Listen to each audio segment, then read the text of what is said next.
Welcome to Salvation by Grace, a broadcast ministry of Grace Christian Assembly, a Sovereign Grace Fellowship in Smyrna, Tennessee. For more information, we invite you to visit our website at www.salvationbygrace.org. Now let's join our teacher, Jim McClarty.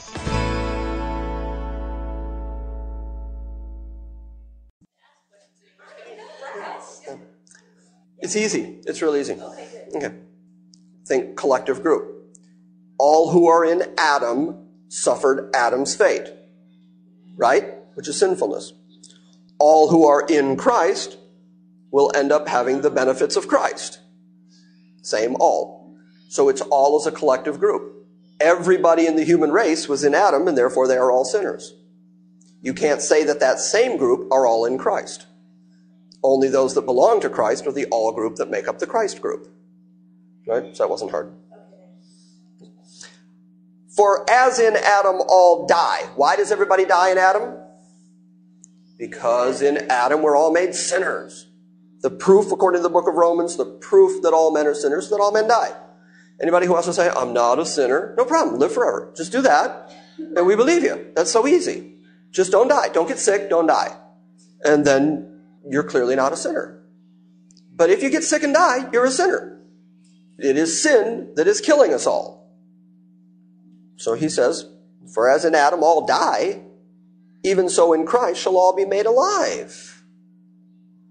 For every man in his own order shall be made alive. Same subject matter.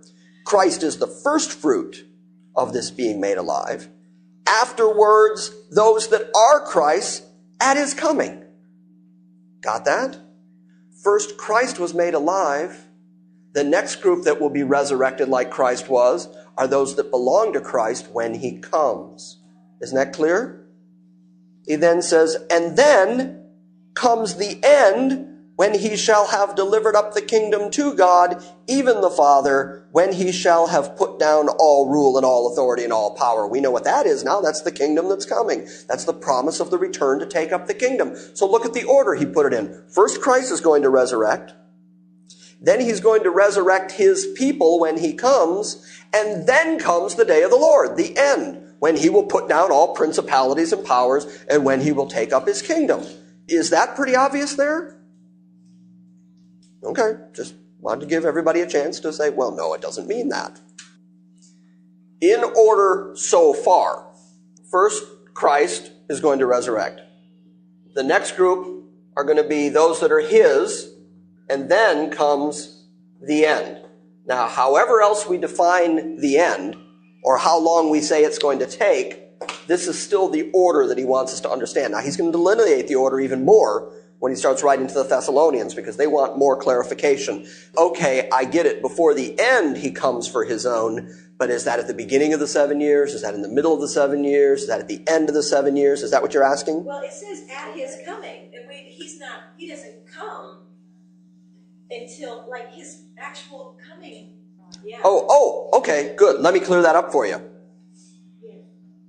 The word there is parousia. At his coming is the way it's translated in the King James. Anybody got it in a different translation? Because the actual Greek word there is at his parousia, which means at his unveiling or at his presence. That's what the word means. So they went with coming, but what it means is at his appearing. Now, Paul is going to tell us in the book of Thessalonians that he's going to appear in the sky and we are going to be caught up to meet him in the sky. So will we ever be with the Lord. That is the parousia that he's referring to. You're saying coming as if coming means all the way to planet Earth. But all he has to do to come for his own is to appear to them and take them. So he can come to the skies, come to the clouds, catch us up, which is what harpazo. He's going to tell us in 1 Thessalonians that Christ is going to appear for us in the heavens. We are going to be caught up to him. He's going to snatch us away. And then it says, so will we ever be with the Lord. And then we go on to the marriage supper of the Lamb. But he never touches planet Earth when he does all that. At the end, what he's calling the end, he comes, he touches the Mount of Olives, it breaks in half, the sword out of his mouth, blood to the bridles of the horses. All of that takes place. But those are two separate appearances. One is a coming to earth. The other is an appearance for his own, to gather his people, to do the harpazo. Does that make sense? Okay. I guess I assume, and I'm just sorry for this, I assume that people are so familiar with the rapture concept that I can just sort of skate by some of these. And so I'm sorry if you weren't familiar with that. Let's not even confuse anybody. I didn't know that either. Turn over to 1 Thessalonians. 1 Thessalonians chapter 4. Let me show you what I'm talking about so there's no confusion here. We'll let Paul define what that means. Starting at verse 13. 1 Thessalonians 4:13.